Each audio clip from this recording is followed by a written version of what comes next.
Hey everyone, Def Company Dropout here. Today we're going to be reviewing the latest book from Games Workshop, The Lair of the Tyrant. Lots of interesting things inside. Let's have a look. So the pack itself contains 4 books. Well, 3 books and a detachment supplement. The first book, simply entitled Lair of the Tyrant, is your lore companion. In this book you get lots of little stories about what's going on in the Maelstrom, all about Huron Blackheart and his team, as well as the Eldari Corsairs. It's a really nice little supplement, lots of beautiful artwork, as well as some nice little painted minis. So, the Lair of the Tyrant detachments contain detachments for the Chaos Space Marines, the Eldari, the Orcs, and the Leagues of Votan. This is going to be available from the app. It's nice they included it, but at the end of the day, this is not why you're buying the book. So, the next book we're going to look at is Raid and Ruin. This book is essentially the campaign book, and I have to tell you now, this is one of the best campaign books I have seen from Games Workshop. Is it because it's detailed? Is it because it's thorough? No, because it's really accessible for absolutely anyone at all. So this campaign's all about piracy. You can tell by the history of the Eldari Corsairs, the Red Corsairs, Huron Blackheart. It's all about gaining notoriety.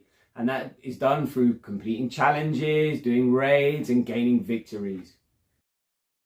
So the main currency in this campaign is notoriety points. Every time you win a game, you gain a notoriety point. This can be exchanged for equipment or bonuses or buffs using a rolling chart. You also gain notoriety points for completing challenges. These challenges are actually really interesting. And I really like the system here, as it really encourages you to take your leader, your warlord, and turn them into one of the region's biggest pirates. So why is this so accessible? Because it's got a really easy access point. You don't need to be overloaded with data sheets and recording all this information. It's very simple to record the notoriety point system. As well as that, there are specialist missions for both 3 and 4 players, including special stratagems and rules.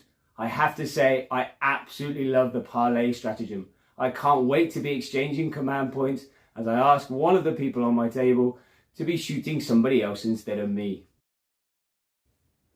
So finally, and the reason you're probably all here, we come to the Crucible of Champions book.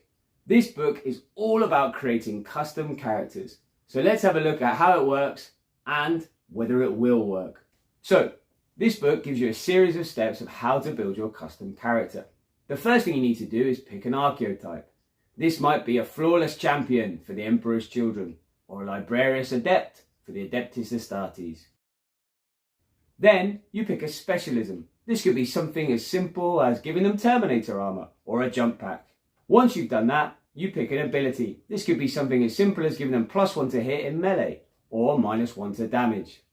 Finally, you select their weapons. You have a long list to choose from each faction. It could be something as simple as a pistol, or it could be something as brutal as an eviscerator. I think you can guess which one I'm going to be selecting. There's a real wide selection, so you can really customize your character how you want. So the question you're all asking is, how does this work in games? Well, Games Workshop has said, if your opponent agrees, you can field your custom character. Having flipped through the book, I don't think there's anything that's going to create some sort of crazy, unbalanced character. However, I'm sure the players out there will soon find a way around this. So what do I think of the system? I think it's a great idea. I really like it. I've already been down to Warhammer this morning to plan my custom character, speaking to the manager there, to try and work out what bits I need and what model I'm going to use. I think this system's been put in place to cover a lot of cracks of characters that are not going to be released for models. So for example, me being a Blood Angels player, I'm not expecting to see Gabriel Seth or the Librarian Dreadnought anytime soon. However, I can build them using this book. Whether you think that's a good thing or not is up to you. Personally, I enjoy the customization and I enjoy the ability to make my own characters. Because for me, that's what Warhammer's all about. It's all about having fun, being creative and making what's best for your army.